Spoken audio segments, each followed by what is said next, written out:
सभी साथियों का स्वागत है मातृभूमि एकेडमी के ऑनलाइन प्लेटफॉर्म पर। नगरपालिका ईओ और आरओ से संबंधित आज हमारी जो नेक्स्ट क्लास होगी वो है कार्य संचालन और वार्ड समिति।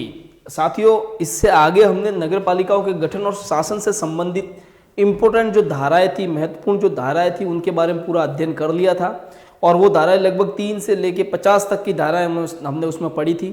अगर आपने वो वीडियोस नहीं देखे हैं तो आप हमारे यूट्यूब चैनल पर उन वीडियोस को क्लास 1 से लेकर क्लास 11 तक मैंने पूरी अपलोड कर रखी है, उसमें जाके आप देख सकते हो।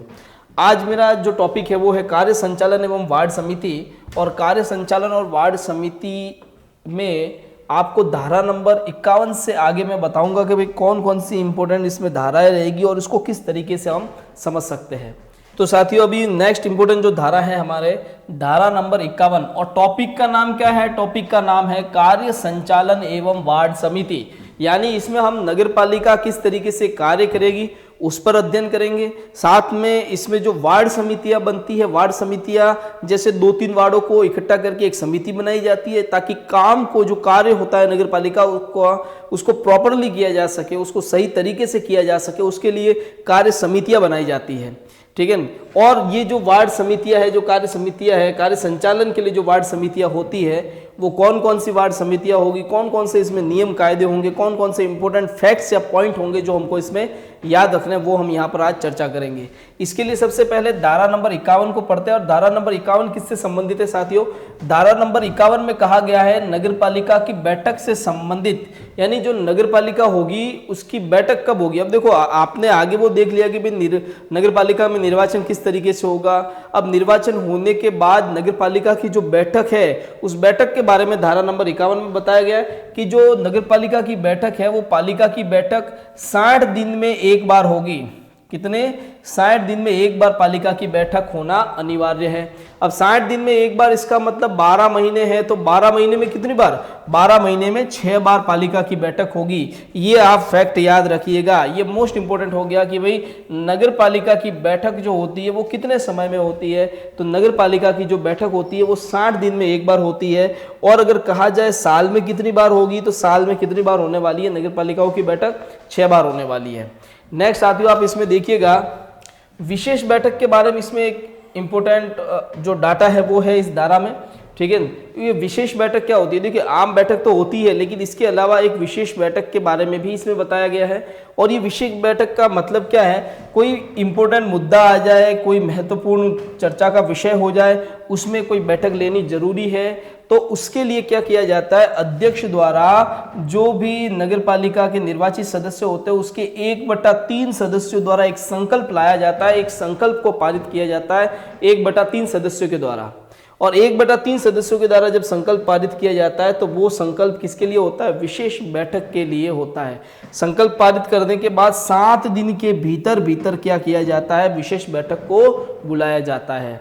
तो यहाँ पर इंपॉर्टेंट बात ध्यान दीजिएगा साथियों, ये कि भाई जो विशेष बैठक है वो कितने दिन में बुलाई जाती है? तो विशेष बैठक है वो 7 दिन के भीतर बुलाई जाती है। जब आपका जो संकल्प है वो संकल्प पारित हो गया है नगरपालिका में, 1/3 सदस्यों द्वारा हस्ताक्षरित जो संकल्प है वो पारित हो गया है, तो उसके 7 दिन के भीतर क्या करना है? विशेष बैठक बुलानी है। अगर 7 दिन के भीतर विशेष बैठक बुलाने में असमर्थ हो जाता है अध्यक्ष, या 7 दिन के अंदर विशेष बैठक अध्यक्ष द्वारा नहीं बुलाई जाती है, तो क्या होगा? देखो साथियों, इंपॉर्टेंट चर्चा का विषय तो था, इसलिए मतलब विशेष बैठक तो बुलाई जाएगी, लेकिन अध्यक्ष नहीं बुला पाया है तो अगली बार जो टाइम पीरियड था जो 7 दिन, वो 7 दिन खत्म हो गए। 7 दिन खत्म होने के बाद क्या करेगा? ईओ क्या करेगा? विशेष बैठक बुलाएगा। और ईओ को विशेष बैठक बुलाने का अधिकार है, और वो भी कितने समय में? 10 दिन के भीतर। तो देखो, विशेष बैठक है ईओ के द्वारा कब बुलाई जाएगी? जब अध्यक्ष नियत दिवस तक बैठक बुलाने में असमर्थ रहता है, यानी अध्यक्ष जो नियत समय कितना है 7 दिन का, उसके अंदर बैठक नहीं बुला पाता है, तो क्या करेगा? ईओ जो है अधिशासी अधिकारी है वो क्या करेगा? 10 दिन के भीतर विशेष बैठक को बुलाएगा। तो मोस्ट इंपोर्टेंट फैक्ट हो गया कि साथियों, जो विशेष बैठक है, उस विशेष बैठक ईओ द्वारा जब बुलाई जाती है तो मैक्सिमम कितने दिन का टाइम होता है, कितने दिन के भीतर बुलाई जाती है, 10 दिन के भीतर। अगर मैं कहूँ कि जो विशेष बैठक है अगर अध्यक्ष के द्वारा बुलाई जाती है तो वो कितने दिन के भीतर बुलाई जाएगी, 7 दिन के भीतर बुलाई जाएगी। और कहा जाए कि ये विशेष बैठक है, इसमें कितने सदस्यों द्वारा संकल्प पारित होना चाहिए, तो 1/3 सदस्यों द्वारा संकल्प पारित होना चाहिए। तो इस पूरे टॉपिक में, इस पूरी स्लाइड में हमने ये देखा इस धारा में कि एक तो इम्पोर्टेंट बात यह है कि 60 दिन में एक बार नगर पालिका की बैठक होने वाली है, विशेष बैठक होगी, उसमें 1/3 सदस्यों द्वारा संकल्प पारित होना चाहिए। साथ में यह भी बताया गया कि 7 दिन के भीतर क्या होगा, विशेष संकल्प जो 1/3 सदस्यों द्वारा संकल्प पारित हुआ है उसके 7 दिन के भीतर अध्यक्ष क्या करेगा, विशेष बैठक बुलाएगा। लेकिन अध्यक्ष अगर 7 दिन के भीतर विशेष बैठक नहीं बुला पाता है तो कौन, ईओ विशेष बैठक बुलाएगा। और ईओ के लिए कितना टाइम दिया हुआ है, 10 दिन का समय दिया हुआ है। 10 दिन के भीतर क्या करेगा, ईओ एक विशेष बैठक बुलाएगा। तो इस प्रकार धारा नंबर 51 में हमने क्या है, ये इंपॉर्टेंट जो पॉइंट है उन पर चर्चा की है। अब देखिए महत्वपूर्ण धारा है इसके आगे धारा नंबर 52 या 52। तो देखो स्टूडेंट्स, साथियों, पढ़ने वाले सारे विद्यार्थियों, मैं आपको बताना चाहूँगा कि जैसे अब आप धाराएं जो पढ़ रहे हो तो उन धाराओं से संबंधित डायरेक्ट उसमें क्या लिखा हुआ है, कौन सी धारा में क्या है, वो तो आपको याद रखना ही है, प्रश्न उसमें से भी बन सकता है। लेकिन बहुत सारी जब धाराएं होगी तो कौन सी धारा में क्या लिखा हुआ वो डायरेक्टली हमको याद नहीं रह सकता। तो आपको देखो उसकी परिभाषाओं को समझना है, उस धारा में क्या कहा गया उसको समझना है। तो ज़्यादातर लैंग्वेज वाले सवाल भी आएंगे। जैसे पीछे वाला ही जो धारा नंबर 51 आपने देखी थी उसमें आपको बताया गया था कि भाई विशेष बैठक है उसके लिए कितने मतलब सदस्यों द्वारा संकल्प पारित होना चाहिए, तो उसमें सीधा था 1/3 सदस्यों द्वारा। तो अब धारा 51 के बारे में ना पूछ के उसमें 1/3 जो सदस्य थे उनके बारे में आपको प्रश्न पूछा जा सकता है, यानी उस लैंग्वेज पर प्रश्न पूछा जा सकता है। तो कोई दिक्कत नहीं, हमको क्या करना है, दोनों जो धारा का नाम है, जो धारा है उस धारा में क्या कहा गया उसको भी याद रखना है, और साथ में वो धारा क्या कहना चाहती है उस पर ज़्यादा हमको ध्यान देना है। धारा नंबर 52 या 52 क्या कह रही है, धारा नंबर 52 में कहा गया है निर्वाचित सदस्य के अधिकार और विशेषाधिकार, यानी कोई व्यक्ति निर्वाचित होता है तो उसके क्या अधिकार होंगे, क्या उसके विशेषाधिकार होंगे। तो जो निर्वाचित सदस्य है यानी पार्षद है, ठीक है, जो सदस्य है नगर पालिका के, नगर निगम के, नगर परिषद के, उनके अधिकार क्या क्या होंगे। तो देखिए अधिकार में क्या होता है, सीधी सी बात है, नगर पालिका द्वारा चुना गया है तो नगर पालिका के कार्य का निष्पादन करेगा। साथ में ही नगर पालिका की जो समस्याएं है उस समस्याओं पर सबका क्या करेगा, ध्यान आकर्षित करेगा। यानी नगर पालिकाओं की समस्या को क्या है, मतलब जो बैठकें होगी उसमें कहेगा, मतलब जो अध्यक्ष है या फिर जो भी अधिशासी अधिकारी है सबके सामने क्या है, जो नगर पालिका की जो समस्या है, जो नागरिकों की समस्या है, ठीक है, उन नागरिकों की समस्याओं को क्या किया जाएगा, लोगों के साथ मतलब जो बैठक है उसमें सामने रखा जाएगा। यानी सीधी सी बात है, जो नागरिक समस्या है उस नागरिक समस्या की तरफ क्या है, नगर पालिका का ध्यान आकर्षित करवाएगा। साथ में सुझाव देगा कि नागरिक इस तरीके से समस्या में है तो उसका सुझाव वो देगा कि भाई किस तरीके से इनके इस समस्याओं को हल किया जा सकता है। मान लीजिए किसी वार्ड में जल भराव की समस्या हो रही है, पानी वहाँ बारिश का इकट्ठा होता है, उससे कई बीमारियाँ फैलती है। अब ये बात बैठक में वो मुद्दे में उठाएगा, उसके बाद उसके सॉल्यूशन क्या हो सकता है उस पर सुझाव देगा। साथ में इंसिस्ट करेगा कि भाई ईओ, अधिशासी अधिकारी या फिर अध्यक्ष और इन सबको मतलब इंसिस्ट किया जाएगा कि भाई आप किसी भी तरीके से इस समस्या का हल कीजिए, और इसकी समस्याओं को हल करने के लिए वो क्या सुझाव देगा और इनकी समस्याओं को हल करने के लिए नगर पालिकाओं को क्या करेगा, प्रेरित करेगा। नेक्स्ट साथियों, अध्यक्ष से प्रश्न पूछने का भी अधिकार है, यानी जो निर्वाचित सदस्य है वो अध्यक्ष से प्रश्न भी पूछ सकता है, साथ में सुझाव भी दे सकता है। यानी किसी भी जो शहर का मुद्दा है, वार्ड का मुद्दा है, उस पर अध्यक्ष से प्रश्न पूछ सकता है और उसके बारे में क्या कर सकता है, वो उससे सुझाव भी मतलब उसको सुझाव भी दे सकता है।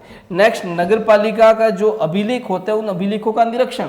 अगर नगर पालिका का कोई निर्वाचित सदस्य है तो देखो वो क्या है, ईओ को बिना कोई फीस दिए, आपको पता होना चाहिए कि जितने भी नगर पालिका में अभिलेख होंगे उनकी रख रखाव का जो जिम्मेदारी होगी वो जिम्मेदारी किसकी होती है, ईओ की। लेकिन जो निर्वाचित सदस्य है ये क्या कर सकते हैं, ईओ को बिना कोई फीस दिए, बिना कोई मतलब चार्ज दिए वो क्या कर सकते हैं, जितने भी नगर पालिका के अभिलेख है उनका क्या कर सकते हैं, निरीक्षण कर सकते हैं। ये उनको अधिकार प्राप्त है, विशेषाधिकार इसको कह सकते हैं।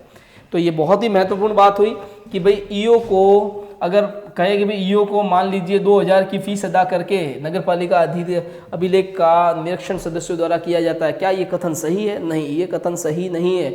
नगर पालिका का जो ईओ है उसको बिना कोई फीस दिए क्या किया जा सकता है? अभिलेखों का निरीक्षण किया जा सकता है नगर पालिका के सदस्यों द्वारा। तो ये एक इंपॉर्टेंट डाटा इसमें आपको याद रखना है। नेक्स्ट साथियों, धारा नंबर 53 पे चलते हैं। और धारा नंबर 53 क्या कह रही है वो सबसे पहले इसको हम देख लेते हैं कि भी इसमें धारा नंबर 53 में कहा क्या गया है।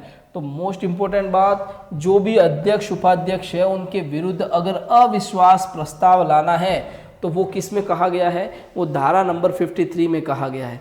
यानी जो नगर पालिकाओं के जो निर्वाचित सदस्य है उसमें से अगर मैं कहूँ कि जो अध्यक्ष है या फिर मान लो कि कोई उपाध्यक्ष है, कोई भी मान लो अध्यक्ष है उपाध्यक्ष है, उनके खिलाफ अविश्वास प्रस्ताव लाना है तो उसकी प्रक्रिया क्या रहेगी वो 53 नंबर धारा में बताया गया है। क्या कहा गया है कि जो भी प्रस्ताव आएगा वो नियत रीति से लाया जाएगा, यानी एक सिस्टमेटिक पैटर्न होगा, एक सिस्टम से क्या किया जाएगा? अविश्वास प्रस्ताव को लाया जाएगा। लेकिन अध्यक्ष और उपाध्यक्ष के विरुद्ध जो अविश्वास प्रस्ताव है वो पद ग्रहण से 2 वर्ष के भीतर ही लाया जा सकता है। यानी पद ग्रहण किया उससे 2 साल के भीतर क्या किया जा सकता है? अविश्वास प्रस्ताव लाया जा सकता है। तो क्या 2 वर्ष के बाद में अविश्वास प्रस्ताव नहीं लाया जा सकता? उसके लिए देखिए थोड़ा सा एक अलग और नियम है इसमें, ठीक है। तो उससे पहले आप इसको याद रखिएगा, अध्यक्ष उपाध्यक्ष के खिलाफ अविश्वास प्रस्ताव की जो समय सीमा है वो कितनी है? 2 साल है या फिर 2 वर्ष है।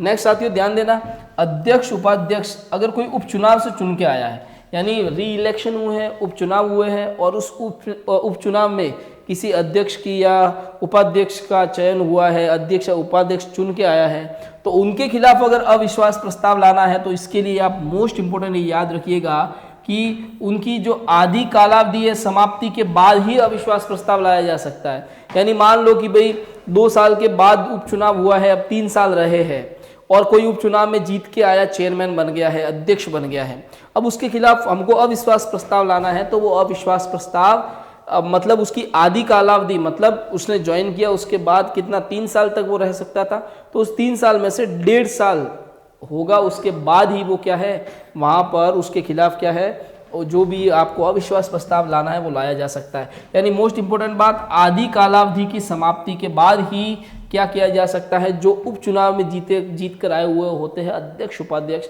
उनके विरुद्ध क्या किया जा सकता है? आपके जो अविश्वास प्रस्ताव है उनके विरुद्ध उसी समय लाया जा सकता है। कितने? कम से कम आधी उनकी जो कालावधि है वो समाप्त होनी चाहिए। नेक्स्ट पॉइंट नंबर 3, धारा नंबर 53 में ही पॉइंट नंबर 3 या उपधारा 3 को पढ़ रहे हैं। अब इसमें कहा गया है कि उपधारा 1 के अलावा अन्य पश्चातवर्ती प्रस्ताव 2 वर्ष के बाद, यानी उपधारा 1 में क्या कहा गया? नियत रीति से कोई भी आप सिस्टम से क्या है अविश्वास प्रस्ताव लाओगे अध्यक्ष उपाध्यक्ष के खिलाफ, ठीक है। और ये कहा गया है कि 2 वर्ष के बाद अगर उनके खिलाफ कोई प्रस्ताव लाया जाएगा तो वो प्रस्ताव क्या कहा जाएगा? पश्चातवर्ती प्रस्ताव, ठीक है। तो ये पश्चातवर्ती जो प्रस्ताव है उसकी टाइमिंग क्या रहेगी? 2 साल के बाद ये लाया जाएगा। नगरपालिका अधिनियम 2017 के तहत जिला कलेक्टर को अविश्वास प्रस्ताव किसके खिलाफ? अध्यक्ष और उपाध्यक्ष के खिलाफ, ठीक है। जो अविश्वास प्रस्ताव के संबंध में लिखित नोटिस प्राप्त होने की तिथि से 30 दिन की अवधि पूर्ण होने से पूर्व पालिका की बैठक अनिवार्य है।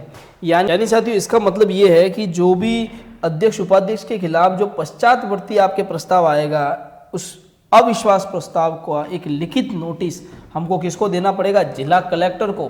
और जिला कलेक्टर को जो नोटिस जब हमने दिया है, जिला कलेक्टर ने जब वो नोटिस प्राप्त किया है उस प्राप्त होने की तारीख से 30 दिन के भीतर क्या करना पड़ेगा? 30 दिन पूरे होने से पहले क्या है? एक नगर पालिका की बैठक बुलानी पड़ेगी, उस बैठक में अविश्वास प्रस्ताव के बारे में बताना पड़ेगा, ठीक है। अब चलते हैं नेक्स्ट इसमें धारा पर। साथियों नेक्स्ट धारा है धारा नंबर 54। और धारा नंबर 54 क्या बता रही है? तो सबसे पहले मोस्ट इंपोर्टेंट बात यही कि धारा नंबर जो 54 है वो किससे संबंधित है? धारा नंबर 54 संबंधित है वार्ड समितियों से। तो ये तो डायरेक्टली आपको याद करना है, रटना है कि वार्ड समितियों का गठन जो है वो किससे कौन सी धारा में बताया गया है? तो वार्ड समिति के गठन के बारे में धारा नंबर 54 या 54 में बताया गया है।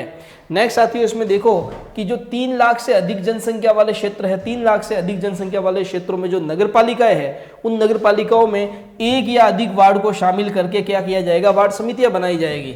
या तो एक वार्ड ले लो या फिर एक से अधिक वार्ड, 2 हो, 3 हो, 4 हो, 5 हो, कितने भी वार्ड हो, ठीक है। एक वार्ड से भी आपके वार्ड समिति बन जाएगी, 2, 3, 4, 5 जितने भी वार्ड है, ठीक है। 2 से अधिक वार्डों को लेकर भी क्या है, वार्ड समितियां बनाई जा सकती है।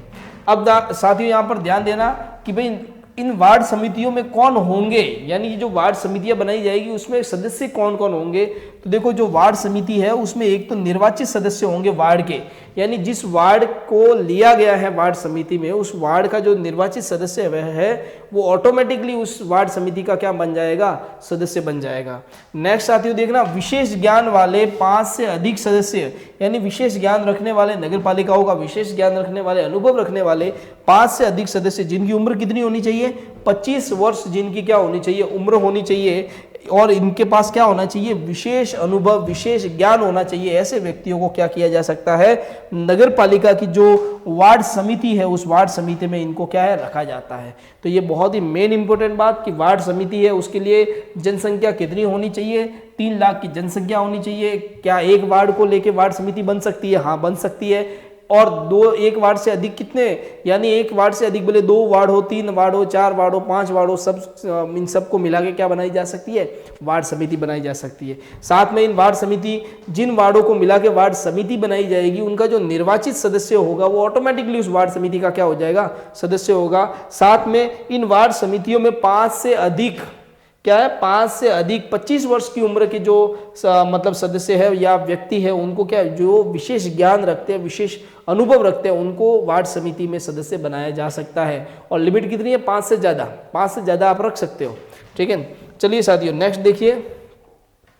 अब इसी वार्ड समिति में, इन वार्ड समिति के बारे में बताया गया है कि जिस वार्ड समिति में अगर एक ही वार्ड हो तो क्या होगा, अगर उसमें अगर एक ही वार्ड है तो उसका अध्यक्ष कौन होगा, एक ही वार्ड है तो उसका अध्यक्ष उसका निर्वाचित सदस्य होगा, ठीक है। यानी अगर किसी वार्ड समिति को बनाया गया एक ही वार्ड से, तो एक तो उस वार्ड समिति का क्या हो गया, सदस्य हो गया, यानी निर्वाचित सदस्य हो गया, वही उस वार्ड समिति का क्या होगा, अध्यक्ष होगा। साथ में उसके नाम निर्दिष्ट जो भी सदस्य होंगे या फिर जो मनोनीत सदस्य होंगे, जो विशेष ज्ञान का अनुभव रखने वाले, जो आगे हमने बात की थी 5 से अधिक, वो उस वार्ड समिति में हो सकते हैं। ऐसे करके वार्ड समिति बन जाएगी। लेकिन वार्ड समिति बनेगी तो उस वार्ड समिति में अगर एक ही वार्ड है, ठीक है, तो गणपूर्ति संख्या, यानी वार्ड समिति है, ठीक है, तो उसकी गणपूर्ति संख्या, वार्ड समिति की गणपूर्ति संख्या कितनी होगी, तो अध्यक्ष सहित 3 होनी चाहिए गणपूर्ति संख्या। कोई भी बैठक, कोई भी चर्चा करने के लिए, ठीक है, उनके पास क्या होना चाहिए, एक अध्यक्ष और उसके 2 अन्य सदस्य, कम से कम मिला के 3 सदस्य तो होने ही चाहिए। इसको कहते हैं गणपूर्ति संख्या वार्ड समिति की, ठीक है। चलिए साथियों नेक्स्ट इसमें देखते हैं कि जो धारा 55 है उसमें क्या कहा गया है। तो धारा 55 में बात की गई है समितियों की, तो मोस्ट इंपोर्टेंट है, इसको याद रखिएगा कि धारा 55 किससे संबंधित है, धारा 55 संबंधित है समितियों से। अब समितियां कौन कौन सी, तो बहुत ही महत्वपूर्ण बात याद रखना इसमें साथियों कि मोस्ट इंपोर्टेंट जो समिति है वो है कार्यपालक समिति, यानी सबसे मेन समिति हो गई। जो भी नगर पालिका की जो वार्ड समितियां है उसमें मुख्य जो समिति है वार्ड समिति, वो कौन सी है, कार्यपालक समिति, यानी पूरी नगर पालिका को वास्तविक रूप से सही तरीके से चलाने का जो काम है ये कार्यपालक समिति ही करती है। इस कार्यपालक समिति में होंगे कौन कौन, ठीक है, उसको देखना है। साथ में ये भी देखना है कि अन्य समितियां कौन कौन सी हो सकती है। पहले तो आप ये देखो कि एक तो मेन या फिर जो मुख्य समिति होती है वो कौन सी है, आपके कार्यपालक समिति। इसके अलावा ये इतनी सारी जो समितियां हैं वो अन्य सदस्य मतलब समितियां हैं, यानी मोस्ट इंपोर्टेंट तो आपके समिति हो गई कार्यपालक समिति। इसके अलावा जो अन्य समिति है उसमें वित्त समिति है, स्वास्थ्य एवं स्वच्छता समिति है, भवन अनुज्ञा सकर्म समिति है, गंदी बस्ती सुधार समिति है, नियम उप विद्या समिति है, अपराध समन समझौता समिति है। तो ये सारी अन्य समितियां हो गई, ठीक है। इन सभी समितियों में सबसे मेन कौन सी है, कार्यपालक समिति। इस कार्यपालक समिति का संगठन कैसा है, इस कार्यपालक समिति में किस तरीके से इसका गठन हुआ है वो आप देखिएगा। तो इसमें एक तो होता है अध्यक्ष, एक होता है इसमें उपाध्यक्ष, यानी नगर पालिका का जो अध्यक्ष होगा वो इसका सदस्य होगा, पालिका का उपाध्यक्ष होगा वो भी इसमें होगा, विपक्ष का नेता होगा वो भी इसमें होगा, और अन्य समितियों के अध्यक्ष, यानी ये जितनी भी अन्य समितियां मैंने बताई है, वित्त समिति, स्वास्थ्य एवं स्वच्छता समिति, भवन अनुज्ञा समिति, ये सारी समितियों के जो अध्यक्ष है वो भी इसमें शामिल माने जाएंगे। साथ में 5 से अधिक क्या है, निर्वाचित सदस्य नगर पालिका में, ठीक है। तो नगर पालिका जैसे मान लो 33 वार्डों की नगर पालिका है, उसमें से क्या है 5 से अधिक निर्वाचित सदस्य हैं जो कि विशेष अनुभव भी रखते हैं, साथ में नगर पालिका का जो बोर्ड बन रहा है उससे मतलब अच्छी तरीके से उनका मतलब इंटरलिंक उनका कनेक्शन है, ठीक है। उनको क्या किया जाता है, कार्यपालिका समिति में उनको लिया जाता है। यानी जो 5 समिति जो निर्वाचित सदस्य होते हैं, 5 से अधिक निर्वाचित सदस्यों को क्या किया जा सकता है, जो भी निर्वाचित सदस्य उनकी बात कर रहा हूँ, निर्वाचित सदस्यों को किसमें, कार्यपालिका समिति में लिया जा सकता है। नेक्स्ट, अगर ये बात है, देखो ये नगर पालिका की बात थी कि 5 से अधिक सदस्य, लेकिन अगर नगर निगम और नगर परिषद की बात हो, किसकी, नगर निगम की और नगर परिषद की, तो नगर निगम और नगर परिषद से कितने 7 निर्वाचित सदस्य, कितने 7 निर्वाचित सदस्य लिए जाएंगे और वो 7 निर्वाचित सदस्यों में कितने 2 जो है वो महिलाएं होगी, ये अनिवार्य बात है। साथ में ही जो ईओ होगा वो इस नगर पालिका का ईओ होगा वो इस कार्यपालिका समिति का पदेन सचिव होगा। तो ये बहुत ही महत्वपूर्ण बात हो गई कि इस जो कार्यपालिका समिति है क्या इसमें ईओ होता है, हाँ इसमें ईओ होता है और ईओ के पद के कारण वो इस कार्यपालिका समिति का क्या होता है, पदेन सचिव होता है। तो ये हमने देखा बहुत ही महत्वपूर्ण कि भी कार्यपालिका समिति है उसमें कौन कौन होते हैं। कार्यपालिका समिति में पालिका के अध्यक्ष होते हैं, पालिका के उपाध्यक्ष होते हैं, विपक्ष के नेता होते हैं, जितनी भी अन्य समितियां हैं उनके अध्यक्ष होते हैं, 5 से प्लस जो भी सदस्य निर्वाचित चुन के आए हैं उनको इसमें लिया जाता है। नगर निगम और नगर परिषद की बात हो तो 7 को लिया जाता है, 2 जो एक्स्ट्रा लिया जाता है वो महिलाएं होती है। साथ में जो ईओ होता है वो इस कार्यपालिका समिति का क्या होता है, पदेन सचिव होता है। तो इस प्रकार हमने ये कार्यपालिका समिति को देखा। अब देखते हैं साथियों अन्य समितियों के बारे में। साथियों अब देखते हैं इसकी जो अन्य समितियां हैं वो अन्य समितियां कौन कौन सी है, मैंने बताया था। एक तो वित्त समिति है, स्वास्थ्य एवं स्वच्छता समिति है, भवन अनुज्ञा सकर्म समिति है, गंदी बस्ती सुधार समिति है, नियम उपविद्या समिति है, अपराध शमन समझौता समिति है, ठीक है। ये सारी की सारी क्या होती है, इसकी अन्य समितियां होती है। अब इसके अलावा भी अन्य समितियां हो सकती है, यानी अन्य समितियां है उनके अलावा भी कोई नगर पालिका, नगर निगम, नगर परिषद चाहे तो अपने कार्य को सुचारू रूप से चलाने के लिए अन्य समितियां बना सकती है। उसमें अगर आप नगर निगम को देखोगे तो वो 8 से अधिक समितियां बना सकती है। इसी प्रकार नगर परिषद को देखोगे तो 6 से अधिक समितियां बना सकती है। और नगर पालिका को अधिक मतलब समितियों के बारे में कहे तो 4+ वो क्या है, समितियां बना सकती है। तो इस प्रकार हमने देखा कि जो अन्य समितियां है उस अन्य समितियों के नाम मैंने यहाँ बताए। उसके अलावा भी किसी को जरूरत हो नगर पालिका, नगर निगम, नगर परिषद, तो उनके लिए बताया गया कि अन्य समितियां कितनी हो सकती है, 4+, 6+ और 8+, ये आपको याद रखना है। नेक्स्ट साथियों इसमें देखते हैं, अब इसी में ये कहा गया कि भाई जो भी हमने उपरोक्त समितियां पढ़ी, इन उपरोक्त समितियों का गठन का कोई टाइम तो होगा। हाँ, इसकी गठन का टाइम है और वो टाइम क्या है कि जो नगर पालिका का गठन होता है उस नगर पालिका के गठन के 90 दिन के भीतर क्या करना पड़ता है, इन वार्ड समितियों का गठन करना पड़ता है। और अगर कोई 90 दिन के भीतर इन वार्ड समितियों का गठन नहीं करे तो क्या होगा, तो अगर कोई 90 दिन के भीतर इन वार्ड समितियों का गठन नहीं कर पाती है कोई नगर पालिका, तो क्या करेगा, राज्य सरकार इन समितियों का गठन करेगी, ये याद रखना है। अगर 90 दिन के भीतर नगर पालिका ने इन वार्ड समितियों का गठन नहीं किया तो कौन करेगा, राज्य सरकार इन वार्ड समितियों का गठन करेगा। नेक्स्ट साथियों देखना इसमें धारा नंबर 56 या 56 नंबर धारा मोस्ट इंपॉर्टेंट है, इसको आप याद रखिएगा। सबसे पहले तो इसको ऐसे ही रट लीजिए कि धारा नंबर 56 है वो किससे संबंधित है, तो धारा नंबर 56 है वो संबंधित है समिति में अन्य व्यक्ति से संबंधित है। यानी कोई वार्ड समिति है क्या, उसमें किसी वार्ड के निर्वाचित सदस्य के अलावा किसी अन्य सदस्य को लिया जा सकता है, तो सदस्यों के अलावा अन्य व्यक्ति समिति में शामिल किया जा सकता है या नहीं किया जा सकता। शामिल करना है तो कैसे करना है वो इसमें बताया गया है। तो देखिए साथियों, कोई विशेष अर्हता वाला यानी कोई विशेष अर्हता रखता हो, विशेष योग्यता रखता हो, उसी को तो फिर हम समिति में लेंगे। यानी उसको नगर पालिका की ABCD भी नहीं आती है तो फिर क्या हम उसको समिति में ले सकते हैं, फिर वो क्या काम करवाएगा। यानी अगर किसी के पास विशेष अर्हता है तो उसको हम क्या है, उस अन्य व्यक्ति को सदस्य के रूप में वार्ड समिति में शामिल कर सकते हैं, ठीक है। लेकिन उसकी नियुक्ति की प्रक्रिया कैसे रहेगी, नियुक्ति कैसे की जाएगी, तो नियुक्ति करने की प्रक्रिया है जितने भी जो सदस्य है, सदस्यों की कुल संख्या का 1/2 द्वारा समर्थित संकल्प होना चाहिए। यानी नगर पालिका के जो सदस्य हैं उन सदस्यों का 1/2 जो सदस्य हैं उनके द्वारा क्या होना चाहिए, एक संकल्प पारित होना चाहिए। और 1/2 सदस्य द्वारा जब संकल्प पारित हो जाए तो फिर क्या है, उन व्यक्तियों को हम अलग अलग जो समिति है उसमें नाम निर्दिष्ट कर सकते हैं, उनमें शामिल कर सकते हैं। लेकिन ये भी ध्यान रखना है कि उन समितियों में जिनमें इन नाम निर्दिष्ट सदस्यों को लिया जा रहा है, इनकी संख्या 1/3 से ज़्यादा नहीं हो।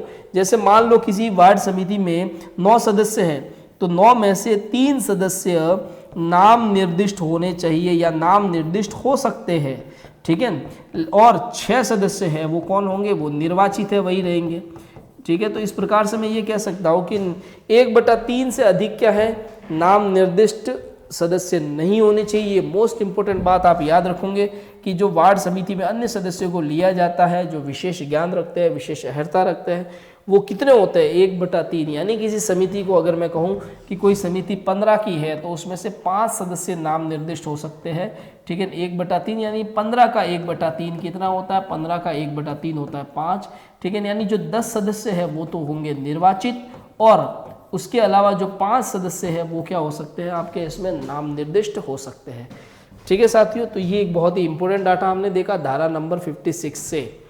इसके अलावा इसके में आगे हम देखते हैं मोस्ट इंपोर्टेंट धारा, आज की क्लास की हमारी अंतिम धारा, और वो है धारा नंबर 57। धारा नंबर 57 क्या कह रही है, धारा नंबर 57 समिति के अध्यक्ष के बारे में बताती है। भाई आप लोगों ने समितियां बना तो दी, लेकिन उन समितियों के अध्यक्ष कौन होंगे, अब ये तो पता कीजिए कि भाई उनके अध्यक्ष है वो किसको बनाना है, ठीक है। तो देखिए इसमें एक बात याद रखना, पदेन अध्यक्ष एक शब्द आता है। ये पदेन अध्यक्ष क्या है, अगर नगर पालिका का अध्यक्ष है, यानी नगर पालिका का अध्यक्ष कोई है, उसका पद है नगर पालिका का अध्यक्ष का, और कोई समिति बनाई गई वो उस समिति में है, तो ऑटोमेटिकली ही वो उसका क्या माना जाएगा, पदेन अध्यक्ष माना जाएगा।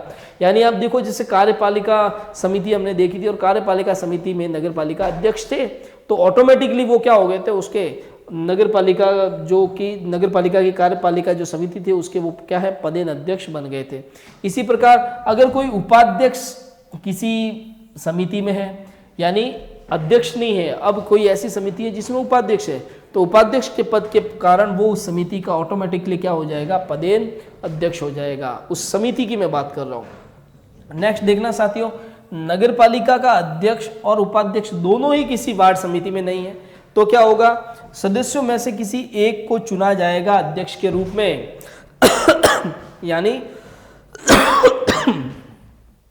यानी साथियों नगर पालिका का अध्यक्ष भी नहीं है, उपाध्यक्ष भी नहीं है किसी वार्ड समिति में, तो क्या होगा, सदस्यों में से किसी एक को उनमें से चुना जाएगा अध्यक्ष के लिए, ठीक है।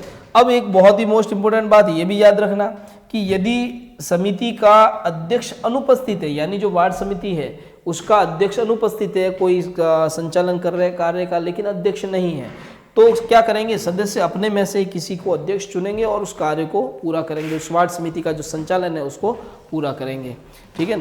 तो ये बहुत ही इंपॉर्टेंट धारा नंबर 57 हमने देखी। 57 हमको बता रही है कि भाई नगर पालिका का जो अध्यक्ष होगा वो किसी भी वार्ड समिति का क्या माना जाएगा, पदेन अध्यक्ष माना जाएगा। उपाध्यक्ष होगा वो किसी भी वार्ड समिति का क्या माना जाएगा, पदेन अध्यक्ष होगा। लेकिन नगर पालिका का अध्यक्ष उपाध्यक्ष नहीं है किसी वार्ड समिति में, तो उन सदस्यों में से किसी एक को क्या है, अध्यक्ष के रूप में चुना जाता है।